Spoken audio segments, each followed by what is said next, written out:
नमस्कार. डिप्रेशनमध्ये असल्यावर हे नक्की वाचा. चला तर. तुला काय वाटतं, तू फक्त आहेस का ज्याच्या आयुष्यात प्रॉब्लेम चालू आहेत? तू आहेस का ज्याला काय करायचं काहीच समजत नाही आहे? सगळींकडून अडकलं आहेस. तुझी एकटे नाही आहात जे ह्या वेळेला समोर जात आहात. म्हणून सर्वात पहिलं निगेटिव्ह विचार करणं थांबवा. मला माहीत आहे तुम्ही खूप एकटे पडले आहात.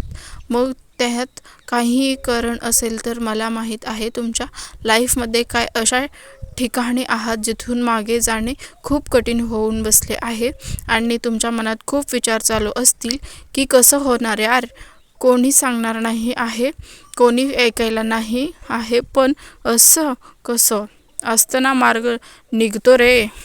डिप्रेशन म्हणजे काही नसून तुम्ही पूर्णपणे निगेटिव्ह विचार करायला लागता कारण तुमच्याकडे काही पर्याय नसतो. पण कसं असतं ना, स्ट्रगल प्रत्येक आयुष्यात असतो. असा येथे एकही व्यक्ती नाही जो बोलेल की माझं सगळं चांगलं चालू आहे, कारण तो आपल्या लाईफचा एक भाग आहे.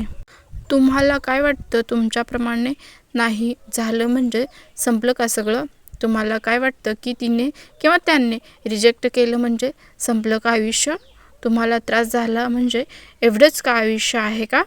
तुम्हाला जे स्वप्न बघितलेले ते नाही पूर्ण झाले म्हणजे संपलं का आयुष्य? नाही यार, ही तर परीक्षा असते. तुमची इथून खरा प्रवास चालू होतो तुमचा. हेच तुम्हाला समजलं नाही आहे रे अजून. डिप्रेशनमध्ये सुसाईडच प्रमाण ह्यामुळे वाढलं आहे की तुम्हाला वाटतं की बस आत्ता तुम्ही काहीच नाही करू शकता, संपलंय माझं आयुष्य. अरे पण एवढं आयुष्य नाही आहे का? जगण्यासाठी किती तडफड करत असतात. जा बघा कधी हॉस्पिटलमध्ये. फक्त देवा एकदा संधी दे जगण्याची, मी त्याच सोनं करून घेईन ह्यासाठी भीक मागत असतात. आणि तुमच्या आयुष्यात थोडेसे काय दुःख आले तुम्ही लगेच जीव देण्याचा गोष्टी करतात. ते पहिले बंद करा रे. एक गोष्ट नाही झाली म्हणून काय झालं यार, दुसरी संधी तिकडे तयार असते, तुम्ही ती शोधायला पाहिजे. एक व्यक्ती निघून गेली म्हणून काय झालं, दुसरी व्यक्ती देवाने निवडून ठेवली असेल आहे तुमच्यासाठी, म्हणून असं झालं आहे. तुमच्या आयुष्यात प्रत्येक वाईट गोष्टी घडायला एक कारण असतं, हे कायम लक्षात ठेवा.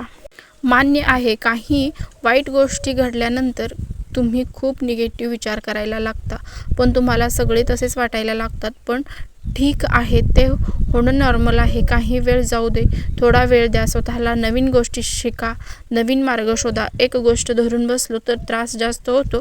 आयुष्य आहे, पुढे जात राहावं लागतं. आत्ता प्रॉब्लेम आहेत म्हणजे उद्या पण असतील असं नाही. आज एखादी गोष्ट वाईट झाली म्हणजे परत तसंच होईल असं नाही. प्रत्येक गोष्टीला एक वेळ ठरलेली असते, ती तेव्हाच होणार. मग तुम्ही कितीही प्रयत्न करा, कारण सगळ्यात गोष्टी तुम्हाला पाहिजे हे तेव्हा नाही मिळणार.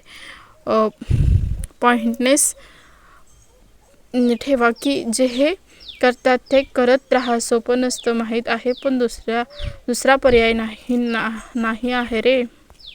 मला माहीत आहे हे वाचून तुम्ही डिप्रेशनमधून बाहेर नाही येणार आहात लगेच, पण तुम्ही जेव्हा असा विचार करायला लागाल ना, तेव्हा नवीन मार्ग निघतील, नवीन संधी मिळेल, चांगली गोष्ट घडतील. पण तेव्हाच जेव्हा तुम्ही ठरवलं की तुम्ही काहीही करू शकता, तुमच्यासाठी काहीही शक्य आहे, बरोबर ना?